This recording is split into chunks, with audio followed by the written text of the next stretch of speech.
I like that first reading because it's actually the second half of a reading that I really like. This talking about Naaman, this pagan general, nevertheless was serving the king of Israel. But he had leprosy, which, we don't see that much of today. But back at the time of Jesus, it was really what you would call a living death. It was thought to be rather contagious. So if somebody showed the marks of leprosy, the lesions or the sores breaking out on their body, they were cast out. They had to remove themselves from contemporary society. This was by law. And if anyone was just walking along and kind of came close to them, they were required by law to warn the passers-by. They had to stand there and say, "Unclean, unclean."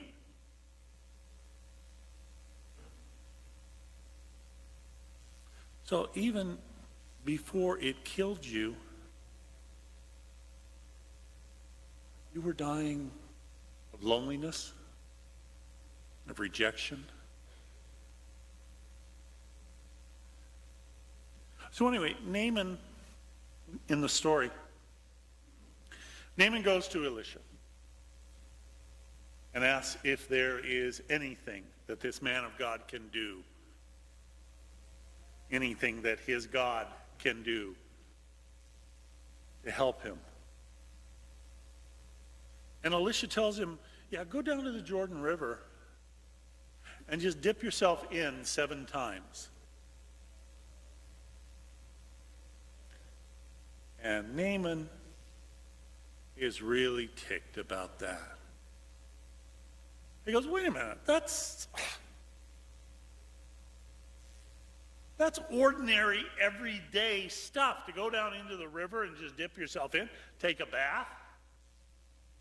Come on, I'm asking for some miracle. You're supposed to do something, impressive and magical. If I wanted to go dip myself in the river, we've got plenty of good rivers back in my home. I don't need to go and dip into you Jews' rivers.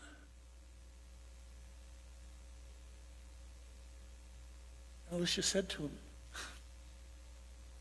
why are you thinking in order for God to work, there has to be an element of spectacular or out of the ordinary? Just because I asked you to do something simple, something everyday, can't you believe?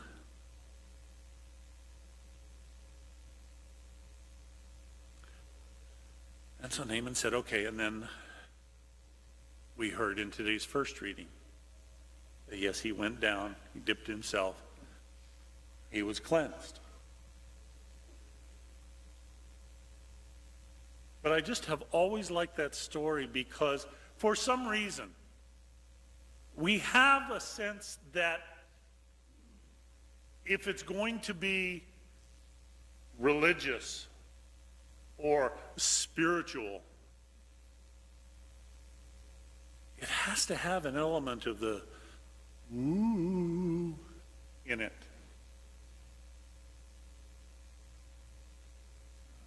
Voodoo. I don't do voodoo. You don't do voodoo. No. God comes to us in the everyday, in the ordinary. That's what Christmas tells us. God didn't come to us in a fiery chariot. He came as a poor little baby.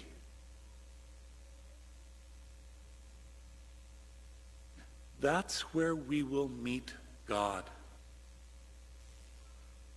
If you want to go on pilgrimages or, say novenas for 13 years or whatever, that's fine, I guess.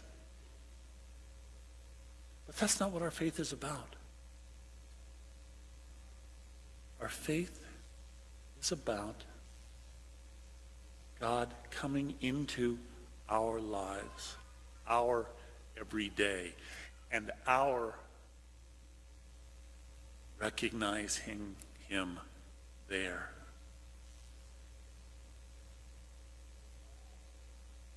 It's not that we have to ask God to be with us. We never have to do that. We have to ask God, can I wake up from my dimness and see how you are here?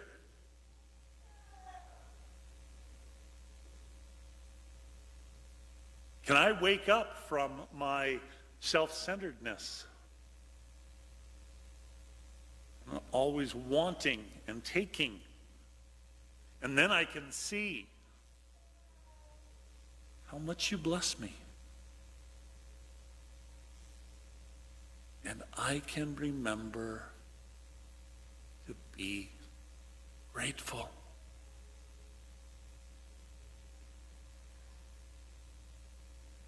A great spiritual writer of the 20th century said something wonderfully profound. He said, if the only prayer that you say in your life is thank you,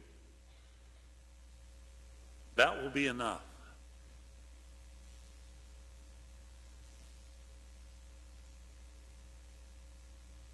All the ways we pray, all the words we say, so very often trying to change God's mind, trying to tell God what we need, trying to have God play favorites.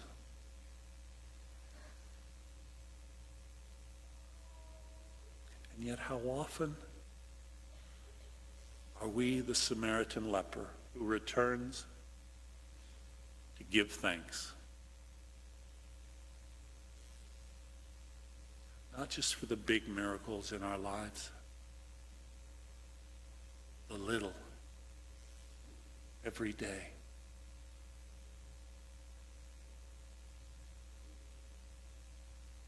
You say it again. If the only prayer you ever say in your life is thank you, that will be enough.